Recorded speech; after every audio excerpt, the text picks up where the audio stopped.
기도하겠습니다. 말씀을 듣기 전에 우리의 손을 가슴에 얹고 믿음으로 선포하기를 원합니다. 말씀이 나를 변화시킵니다. 아멘. 이 믿음의 선포와 같이 하나님의 말씀을 통해 우리의 영혼과 중심이 주님의 뜻대로 변화되게 되기를 간절히 축원합니다. 문화체육관광부에서 2024년 국민생활체육조사를 했습니다. 그리고 2020년부터 2024년까지 주 1회 이상, 1회 운동 시 30분 이상 규칙적으로 생활체육에 참여한 비율을 조사했는데 그 사람이 60% 정도라고 합니다. 이 통계는 여전히 40%나 되는 사람들이 규칙적으로 운동하지 않고 있다는 것을 보여주고 있습니다. 이것은 굉장히 놀라운 사실입니다. 여러분의 표정을 보니까 저만 놀라고 있는 것 같습니다. 왜 이것이 놀라운 사실입니까? 그것은 운동을 하고 있는 사람뿐만 아니라 운동을 하지 않는 사람들도 규칙적으로 운동해야 된다는 것은 다 알고 있다는 것이죠. 그런데 알고 있음에도 불구하고 여전히 40%의 사람이 실천하지 않고 있기 때문이에요. 그렇다고 예배 빠지고 운동하러 가라는 말씀은 아닙니다. 제가 여러 번 말씀드리는 것처럼 아는 것과 행하는 것은 다른 차원의 문제입니다. 많은 사람들이 알고 있지만 행하지 못하기 때문이죠. 오늘 본문은 천년왕국과 흰보자 심판에 대해서 이야기합니다. 어떤 사람은 천년왕국에서 주님과 함께 통치하게 된다면 어떤 사람은 흰보자에서 심판을 받게 되는 것이죠. 무슨 차이일까요? 그것은 아는 것이 아니라 그 아는 대로 행하고 믿고 나아가는 것, 거기에서 결정되는 것이죠. 오늘 본문은 계속해서 마지막 날 있을 심판에 대해서 이야기합니다. 그러나 그 심판을 아는 것이 아닌 그것을 믿고 행함을 통해서 심판날에 심판받는 자가 아닌 구원받는 하나님의 백성이 되기를 간절히 축원합니다. 오늘 말씀을 더 구체적으로 살펴보겠습니다. 오늘 보면 1절부터 3절 그리고 7절부터 10절을 이어서 함께 읽겠습니다. 그때 나는 한 천사가 하늘에서 내려오는 것을 보았습니다. 무저갱의 열쇠와 큰 사슬을 가지고 있었습니다. 그는 용, 곧 마귀이며 사탄인 옛뱀을 붙잡아 천년 동안 묶어 무저갱에 던져 잠그고 그 위에 봉인해 천년이 차기까지 다시는 만국을 현혹하지 못하게 했습니다. 일 후에 그는 잠시 동안 풀려나야 할 것입니다. 천년이 다 차면 사탄이 그 옥에서 풀려날 것입니다. 그는 옥에서 나와 땅의 사방에 있는 나라들 곧 곡과 마곡을 현혹해 전쟁을 위해 그들을 집결시킬 것입니다. 그들의 수는 바다의 모래알과 같을 것입니다. 그들은 평원으로 올라와 성도들의 진 곧 사랑받는 도성을 에워쌌습니다. 그러나 하늘에서 불이 내려와 그들을 삼켜버렸습니다. 그리고 그들을 현혹했던 마귀는 짐승과 거짓 예언자가 있는 불타는 유황목에 던져졌습니다. 그들은 영원토록 밤낮 고통을 당할 것입니다. 아멘. 오늘 본문에서 사도 요한은 하늘에서 천사가 무저갱의 열쇠와 사슬을 가지고 내려오는 것을 봅니다. 그리고 그 천사는 사탄을 잡아서 무저갱에 가둬버리죠. 그리고 이 천년이라는 시간 동안 이 사탄 마귀는 만국을 현혹시키지 못하게 됩니다. 그런데 희한하게도 이 천년이 지난 후에 사탄은 옥에서 풀려나게 됩니다. 왜인지는 알 수 없습니다. 저에게 묻지 마십시오. 그런데 안타깝게도 이 천년이나 수감되어 있었지만 이 무저갱의 문제는 마귀의 갱생에 실패했다는 거죠. 그래서 그가 나오자마자 어떻게 하고 있습니까? 곡과 마곡을 현혹시켜서 바다의 모래와 같은 수많은 이들을 모으고 하늘에 다시 대적하게 됩니다. 그리고 그들이 하나님의 도성을 에워싸고 그 대적을 이어갈 때 하늘로부터 불이 내려와 그들이 삼켜지게 되고 수종자 마귀는 유황목에 던져지게 됩니다. 여기서 등장하는 사탄과 마귀가 만국을 현혹시키지 못하는 천년이라는 시간을 천년왕국이라고 표현합니다. 그리고 이 천년 왕국에 대해서 수많은 사람들은 논쟁합니다. 천년 왕국이 예수님이 재림하신 후에 온다고 하는 후천년설, 또 다른 사람들은 예수님이 재림하신 이후에 천년 왕국이 나타나고 그 위에 심판이 있다는 전천년설로 서로 논쟁하고 싸웁니다. 그러나 우리에게는 이 부분이 그렇게 중요하지 않습니다.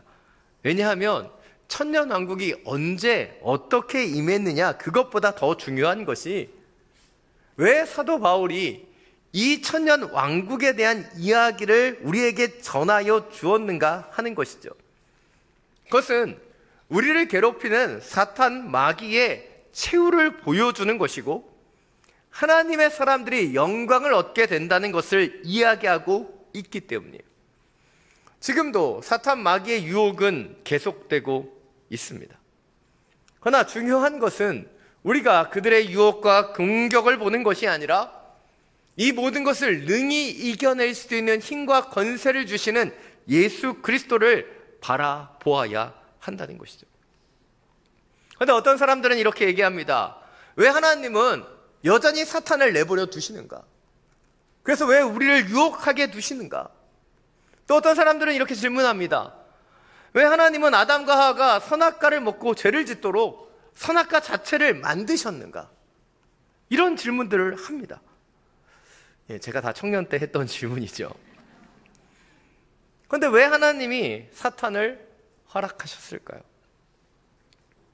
우리는 사탄만 보는데, 그런데 하나님께서는 이 사탄의 계계에서부터 우리를 해방하실 수 있는 예수 그리스도를 보내주셨다는 사실을 놓칠 때가 많아요.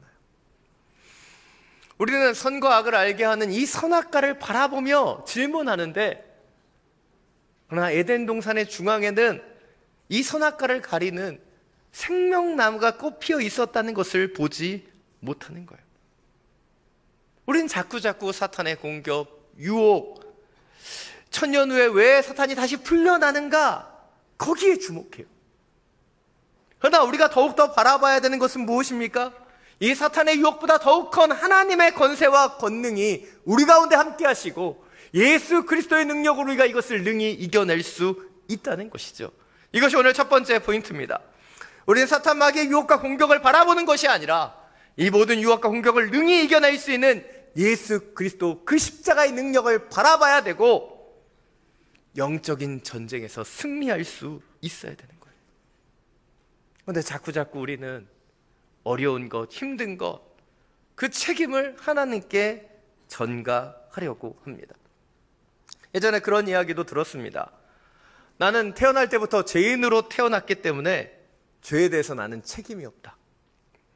사탄이 유혹했기 때문에, 내가 죄를 범했기 때문에 나는 아무 책임이 없다. 그렇기 때문에 하나님이 나를 심판하신다는 것은 공정하지 못하다. 과연 이 논리가 맞는 것일까요? 아닙니다. 이 논리는 자기의 함정에 빠져 있는 것이죠. 하나님은 우리가 죄인으로 태어났기 때문에 우리를 심판하지 않으셨어요. 피할 길을 열어주셨지만 우리가 그 길을 거부하고 여전히 죄의 상태에 남겨져 있기 때문에 심판하시는 것이죠. 우리가 한두 번 죄의 유혹에 빠져서 넘어졌기 때문에 우리를 심판하시는 것이 아니라 그 유혹에 빠져서 온전히 돌아오지 못했기 때문에 심판을 받게 되는 것이죠. 사랑 여러분, 한번 생각해 보십시오. 한밤중에 누군가가 여러분의 집 문을 두드리며 말합니다. 아래층에서 불이 났다고 알려준 거예요. 그렇다면 어떻게 해야 됩니까? 당연히 여러분은 그 경고를 듣고 집에서 빠져나와야 할 것입니다. 그런데 누군가는 이렇게 얘기하는 거예요. 내가 집에 불을 지르지 않았어. 나는 아무 잘못이 없어. 그렇게 말하면서 집에 계속해서 머물러서 죽음을 당하게 된다면 과연 그 책임을 누구에게 전가할 수 있겠습니까? 우리는 자꾸자꾸 그 책임을 외부에, 사탄에게, 마귀에게, 때때로는 하나님께 전가하죠. 그러나 더 중요한 것은 우리가 그 외적인 것에서 내적인 어떤 반응을 하고 있는가, 그것이 더욱더 중요한 거예요. 2000년 전 초대교회는 큰 박해와 핍박 가운데 있었습니다. 아마 그들에게 사탄은 계속해서 유혹했을 거예요. 너희가 이렇게 고통받을 필요가 뭐가 있냐? 잠시 떠나 있어도, 잠시 타협해도 괜찮지 않겠냐? 그러나 그런 유혹 가운데서도 초대교회 성도들은 그들의 신앙을 지켰죠. 왜입니까? 그들이 붙잡았던 것은 사탄의 소리가 아닌 하나님의 소망의 말씀이었기 때문이에요. 그들은 알았습니다. 사탄의 계계는 결국 끝이 나지만 하나님의 나라는 영원하다는 것을 알았기에 그들은 하나님의 말씀을 붙잡았던 것입니다. 사랑하는 여러분, 지금 여러분은 무엇을 바라보고 무엇에 집중하고 계십니까? 사탄의 소리, 계속해서 찾아오는 그 유혹과 공격을 바라보고 있습니까? 아니면 굳건한 하나님의 말씀을 붙잡고 계십니까? 우리에게 주시는 이 소망의 말씀을 붙잡고 세상의 유혹을 능히 이겨낼 수 있는 하나님의 사람들이 되시기를 간절히 축원합니다. 오늘 보면 4절부터 6절 말씀입니다. 다시 한번 함께 읽겠습니다. 또 내가 보좌들을 보니 그 위에 사람들이 앉았는데 심판할 권세가 그들에게 주어졌습니다. 예수의 증언과 하나님의 말씀으로 인해 목배임을 당한 사람들의 영혼들과 짐승과 그의 우상에게 경배하지 않고 자신들의 이마와 손에 표를 받지 않는 사람들입니다. 그들은 다시 살아나 그리스도와 함께 1000년 동안 통치했습니다. 나머지 죽은 사람들은 1000년이 차기까지 다시 살아나지 못했습니다. 이것이 첫째 부활입니다. 이 첫째 부활에 참여하는 사람은 복되고 거룩합니다.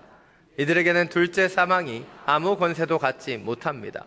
그들은 하나님과 그리스도의 제사장들이 돼 그와 함께 1000년 동안 통치할 것입니다.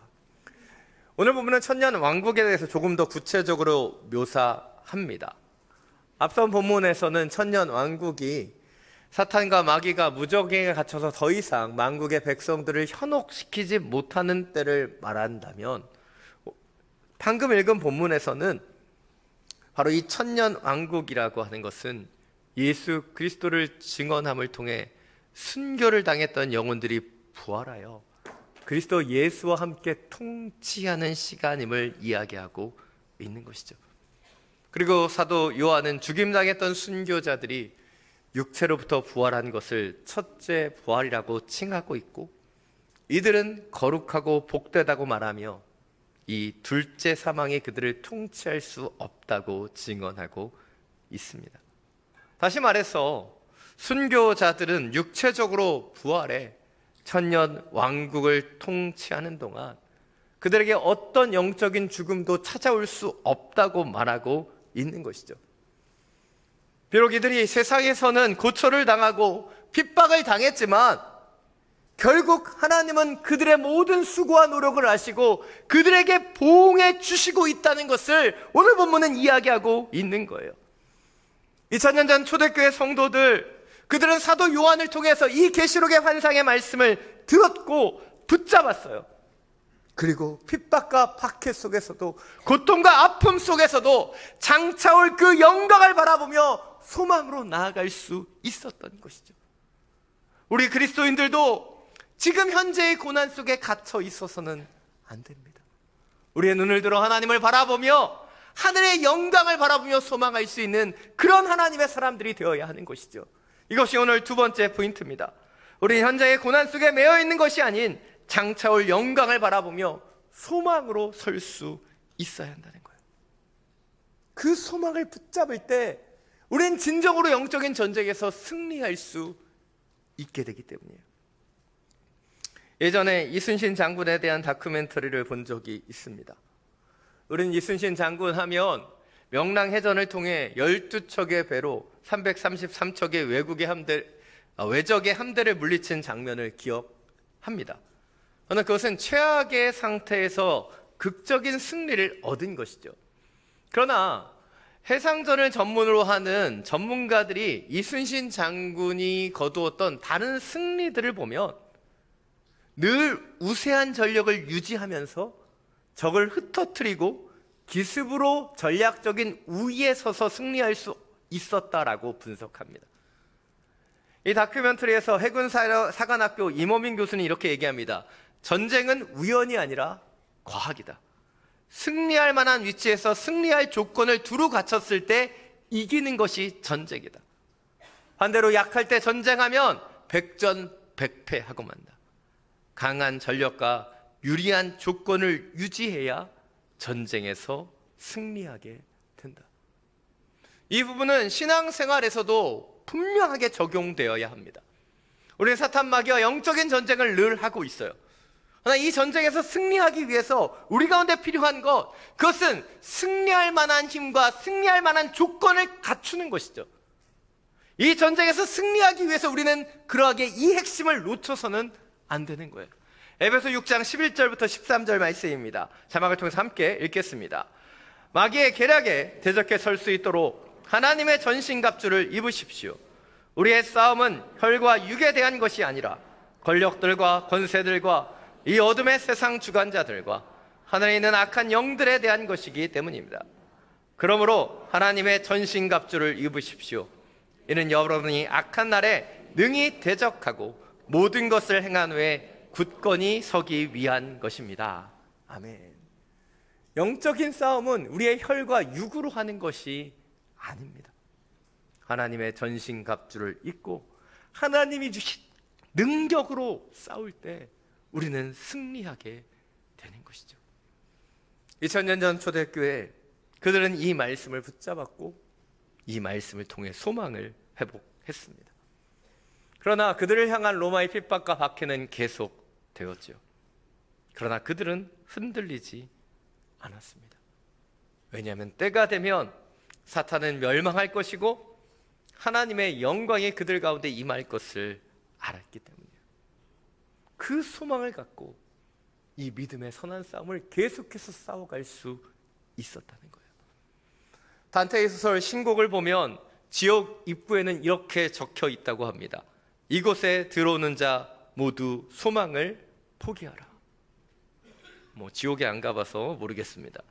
그런데 이 단테의 표현을 인용해 보면 지옥이란 소망이 없는 곳이다라고 이야기할 수 있어요.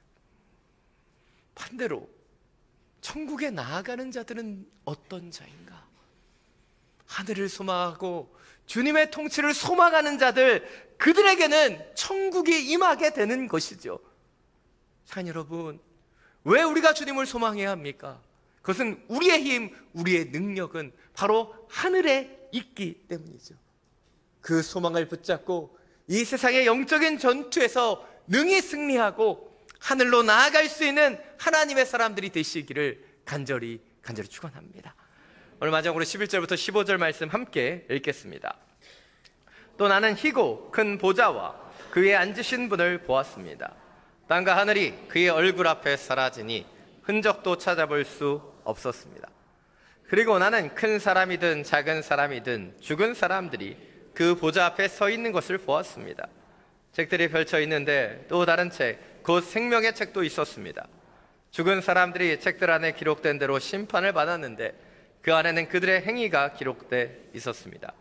또 바다는 그 속에 있던 죽은 사람들을 내놓고 사망과 음부도 그 속에 있던 죽은 사람들을 내놓았습니다. 그리고 각 사람은 자기가 행한 것에 따라 심판을 받았습니다. 그러고 나서 사망과 음부도 불못에 던져졌습니다. 이것이 바로 둘째 사망 곧 불못입니다. 누구든지 그 이름이 생명책에 기록되지 않은 사람은 불못에 던져졌습니다. 아멘. 오늘 본문은 하나님께서 희고 큰 보좌에 앉으셔서 생명책에 기록된 대로 심판하는 장면을 보여주고 있습니다. 그리고 이 생명의 책에는 각자의 행위가 기록되어 있고 그들은 자신의 행위에 따라서 심판을 받게 된다라고 말하고 있습니다. 여기서 우리는 때때로 이 생명책에 기록된 행위를 바라보면서 행위로 우리가 구원을 받는 것처럼 생각할 수도 있습니다. 그러나 우리가 행위로 구원을 받는 것이 아니라 우리는 믿음으로 구원을 받는다는 것이죠. 그렇다면 이 생명책에 기록되어 있는 행위란 무엇이라고 할 수 있을까요? 아무도 궁금하시지 않으면 패스하도록 하겠습니다. 여기에서 행위란 믿는 자들이 믿음을 가지고 살아가는 삶의 과정을 행위라고 표현하고 있는 거예요. 반대로 믿음이 없는 불신자들에게는 나타날 수 없는 삶의 모습이 이 행위라고 정의할 수 있을 것 같습니다. 이 부분을 더욱더 명확하게 보여주는 것, 그것은 우리에게 잘 알려져 있는 마태복음 25장의 양과 염소에 대한 말씀이죠. 여기에서 양으로 분류된 사람과 염소로 분류된 사람의 차이는 무엇입니까? 바로 지극히 작은 자 하나에게 선을 행하였는가, 선을 행하지 않았는가의 차이이지요. 그렇다면 여기서 질문 한 가지를 드리고 싶습니다. 왜 양으로 분류된 사람들은 지극히 작은 자에게 음식을 주고 목마른 자에게 물을 주고 나그네들을 영접했을까요? 반대로 염소로 분리된 사람들은 왜 그렇게 지극히 작은 자를 하나도 섬기지 못했던 것일까요? 그것은 양으로 분류된 사람들, 그 사람은 받을 수 없는 구원, 받을 수 없는 은혜를 입은 자로서 그들이 연약한 자들을 품을 수 있었기 때문이죠. 반대로 염소로 분류된 사람은 하나님의 온전한 은혜를 경험하지 못했기 때문에 그 사랑과 은혜도 흘러보낼 수 없었던 거예요. 이것이 오늘 마지막으로 주목해 보길 원하는 세 번째 포인트입니다. 우리는 하나님이 주신 구원과 놀라운 은혜에 합당하게 반응함을 통해 생명책에 기록되는 하나님의 사람이 되어야 하는 거예요. 주님 주시는 은혜에 반응하는 그 행함을 가질 수 있어야 된다는 것이죠. 제가 이거를 할까 말까 고민을 많이 했는데, 여러분 건달과 양아치의 차이를 아십니까? 네. 건달과 양아치, 우리가 경험해보지 못한 세계이지만, 여러분 건달은 의리를 지키고 신의를 가진 사람은 건달이라면 양아치는 그냥 생양아치입니다. 예. 의리도 신의도 없어요. 겉멋만 있는 게 양아치다라고 이야기합니다. 이렇게 비교해서 죄송합니다. 하다못해 세상의 건달도요, 신의를 지킵니다. 자신이 받은 거에 대해서 보응한다는 거예요. 그런데 우리가 하나님께 받은 구원과 그 은혜에 합당하게 반응하지 못한다면 우린 양아치 아닙니까? 예배드리러 오신 분들에게 양아치를 선물하는 그런 은혜가 있는 것 같습니다. 사랑 여러분, 우리의 신앙은 우리가 지옥에 가지 않기 위해서, 심판을 피하기 위한 도구가 아닙니다. 우리의 믿음은 우리가 받은 구원, 받을 수 없는 그 은혜에 대한 합당한 반응이 되어야 되는 것이죠. 오늘 본문이 얘기하고 있는 천년왕국, 그리고 악한 자들이 받게 될 진노의 심판, 이것은 마지막 날 있을 결과이죠. 그러나 그 마지막을 결정하는 것은 오늘 우리가 어떠한 삶을 살아가느냐, 그 과정에서 결정되는 거예요. 우리가 세상의 유혹에 쓰러지고 세상의 핍박과 그 어려움을 핑계대며 세상 속으로 나아간다면 우린 심판대 위에 서게 될 것입니다. 그러나 우리가 고난 중에도 장차 올 그 영광을 바라보며 소망의 주님 앞에 서게 된다면 우리는 생명책에 기록되는 하나님의 사람들이 될 수 있는 것이죠. 오늘 계시록은 우리에게 이야기하고 있습니다. 마지막 날 우리가 어떤 사람이 되느냐, 그것은 오늘 우리가 갖고 있는 태도와 그 중심, 그리고 이 말씀에 반응하는 우리의 그 삶의 태도에서 결정된다고 이야기하고 있어요. 핍박과 박해 속에서도 소망의 말씀을 붙잡고 신앙을 지켰던 초대교회 성도들과 같이 이 어려운 시대 주님을 바라보며 믿음을 지켜갈 수 있는 바로 그런 하나님의 아들, 딸로 살아가게 되기를 간절히 축원합니다. 이 시간 주님의 선하심 함께 찬양하고 기도하며 나가길 원합니다. 사랑해요 신실하신 나의 주님, 나의 삶 주님 안에 있네. 눈을 뜨는 아침부터 나 잠들기까지 우선하신 주를 노래하리. 사랑해요, 사랑해요.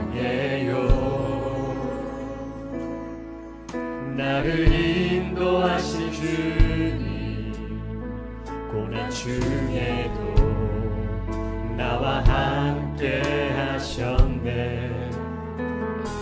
내 아버지 되시며 친구 되신 주, 나의 삶 주님 안에 있네. 신실하신 나의 주님, 신실하신 나의 주님, 나의 삶을 인도하셨네.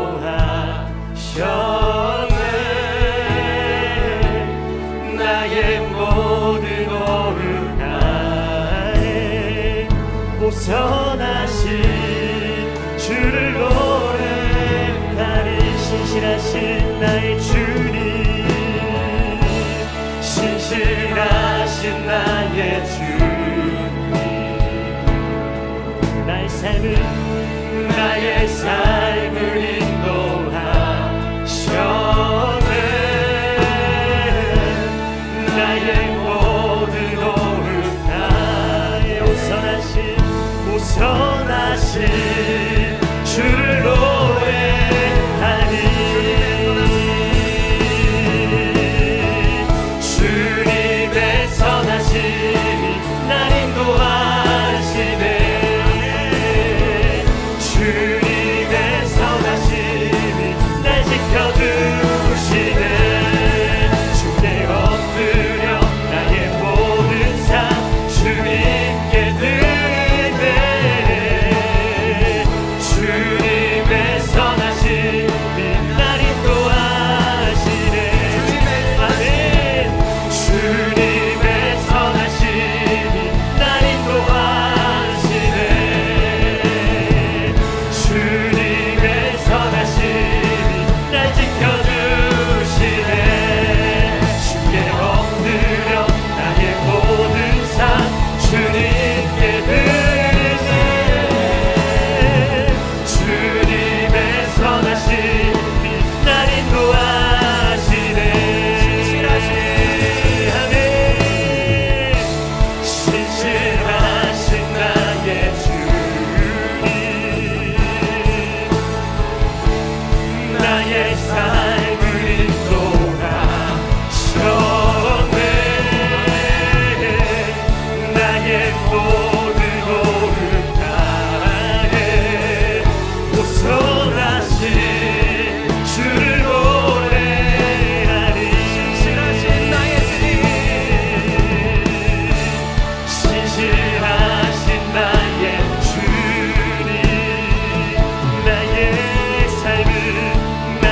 삶을 인도하셨네. 나의 모든 오름 가에 우선하신 주를 노래하니. 우선하신 주를 노래하리. 우선하신 주를 노래하리.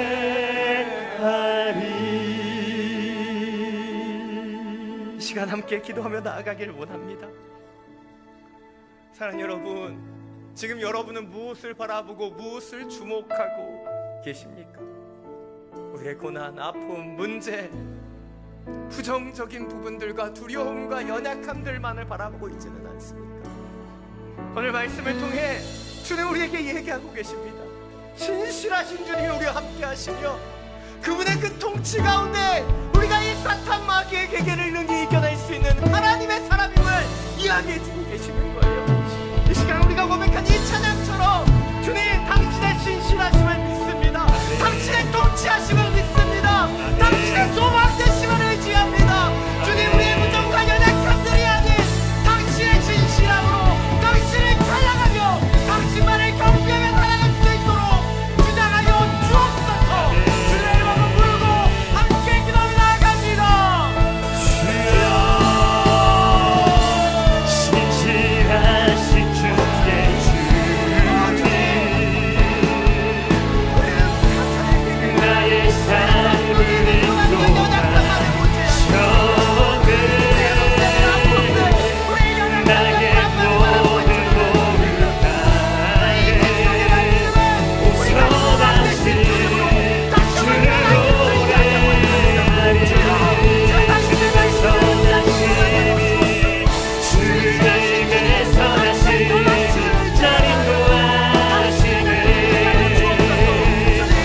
선하신 주를 노래하리.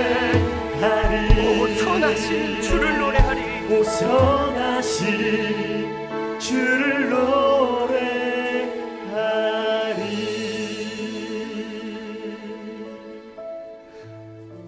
사랑이 많으신 주님, 천년왕국과 흰보자 심판 사이에 우리는 살아갑니다. 그러나 이 마지막 날이 있을 그 결과는 오늘 우리의 믿음과 우리의 선택과 우리의 삶을 통해 나타남을 믿습니다. 우리에게 허락하신 이 오늘 다시 한번 그 십자가의 능력으로 나아갈 수 있도록 주장하여 주옵소서. 현재의 고난과 핍박, 문제와 어려움만을 바라본 것이 아닌 장차올 영광을 바라보며 소망으로 설 수 있는 주님의 자녀들 되게 하여 주옵소서. 신실하신 주님이 우리와 함께 하심을 놓치지 않게 하여 주옵소서. 요동치며 흔들리는 인생 속에서도 주님을 바라보며 주님을 의지하는 하나님의 자녀 되게 하여 주시소.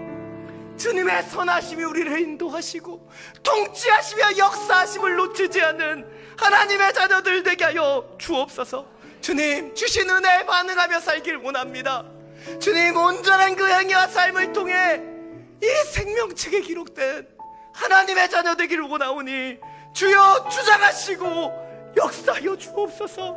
당신의 선하심을 찬양합니다. 당신의 인도하심을 의지합니다. 신실하신 당신을 찬양하오니 주여 우리의 삶을 주장해 주시고 역사하여 주시옵소서. 길이요 진리요 생명 되시는 우리 주 예수 그리스도의 이름으로 기도드립니다. 아멘.